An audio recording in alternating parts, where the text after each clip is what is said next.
Kubu Anies Baswedan marah-marah pada harian Kompas. Saking marahnya, Kompas bahkan dituduh anti-Islam. Padahal yang terjadi sebenarnya sederhana. Kompas memasang foto Anies ketika hadir di gedung KPK sebagai ilustrasi berita tentang korupsi. Kompas pun dituduh dengan sengaja ingin menyudutkan Anies. Berita yang diributkan itu berjudul "Korupsi Bukan Lagi Kejahatan Luar Biasa", diterbitkan pada 8 September. Sebagian besar isinya berkisar tentang pembebasan bersyarat 23 narapidana tipikor. Terdapat pula kolom berisi daftar napi tipikor yang dibebaskan. Ringkasnya, ini semacam kritik kepada aparat penegak hukum. Mengapa begitu banyak napi koruptor bisa bebas dini dari hukuman penjara? Padahal korupsi seperti kasus narkoba adalah kejahatan yang luar biasa. Artinya, Kompas mempertanyakan keseriusan dan komitmen anti korupsi. Berita ini sendiri sebetulnya bagus, kritis, dan tidak bermasalah. Yang dianggap masalah di berita itu ada foto Gubernur DKI Jakarta Anies Baswedan. Dalam foto, Anies tampak sedang berada di gedung KPK. Saat itu Anies dipanggil sebagai saksi. Anies ditanyai selama 11 jam oleh KPK terkait dugaan korupsi anggaran ajang Formula E.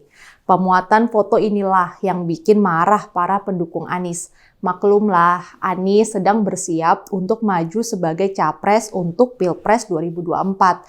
Jadi, ilustrasi Anies dalam berita korupsi itu oleh mereka dianggap sebagai pembangunan citra negatif bagi Anies. Mereka pun menuduh Kompas berniat buruk. Kompas dianggap memframing Anies. Mereka marah karena Anies secara implisit dikaitkan dengan koruptor atau bagian dari korupsi. Padahal KPK belum memberi status tersangka kepada Anies. Status Anies barulah sebagai saksi. Salah satu penulis yang mengecam Kompas adalah Asyari Usman, wartawan FNN. Tulisannya mengandung tuduhan serius pada Kompas. Kompas disebut sebagai anti-Islam dan benci Islam, khususnya Islam politik. Anies dianggap sebagai salah satu ikon Islam politik.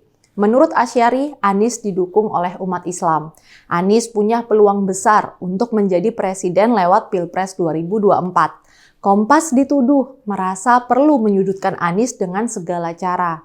Asyari menuding pemasangan foto di berita itu adalah cara Kompas memframing dengan tujuan agar Anies jangan sampai menjadi presiden. Lebih serem lagi, Asyari menuding Kompas adalah bagian dari Islamofobia. Tulisnya, sekarang koordinat politik dan koordinat fisik Kompas sudah terintegrasi di peta Islamofobia Indonesia.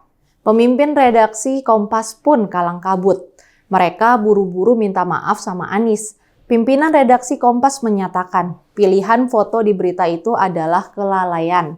Kompas tidak punya niat memframing buruk pada Anies. Kompas lalu memasang berita baru. Berita baru ini bernada lebih positif dan menjelaskan kedatangan Anies ke KPK. Setelah memperoleh penjelasan tersebut, Anies lantas menurunkan tulisan baru di akun medsosnya.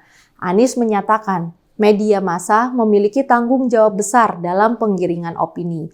Karena itu, ia menyayangkan kesalahan mendasar seperti itu terjadi di Kompas. Menurut Anies, Kompas pastinya memiliki mekanisme pengawasan berlapis.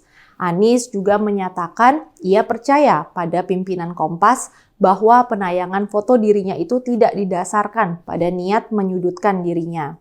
Anies pun menegaskan tidak akan bertindak lebih jauh, misalnya dengan mengadukan kasus Kompas itu ke Dewan Pers. Ada sejumlah pelajaran bisa ditarik dari kasus ini. Pertama-tama, bahkan koran sebesar Kompas pun bisa melakukan kesalahan.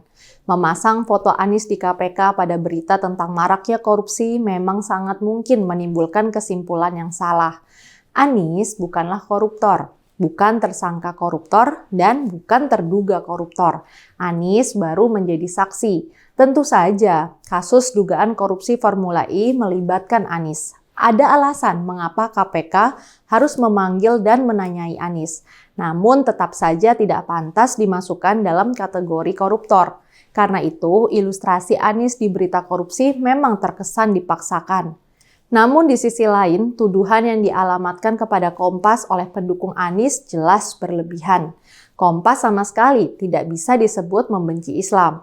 Kalaulah mereka membangun frame negatif pada Anies, itu pasti bukan disebabkan karena sikap anti-Islam.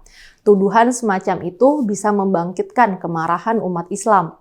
Ini mengingatkan kita semua pada kemarahan pada Kompas yang terjadi pada sekitar 31 tahun yang lalu.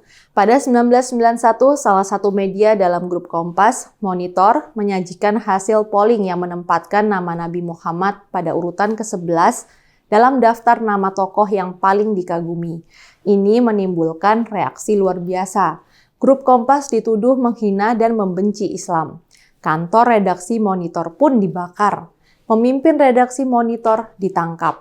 Anies tentu saja sama sekali tak bisa dibandingkan dengan Nabi Muhammad.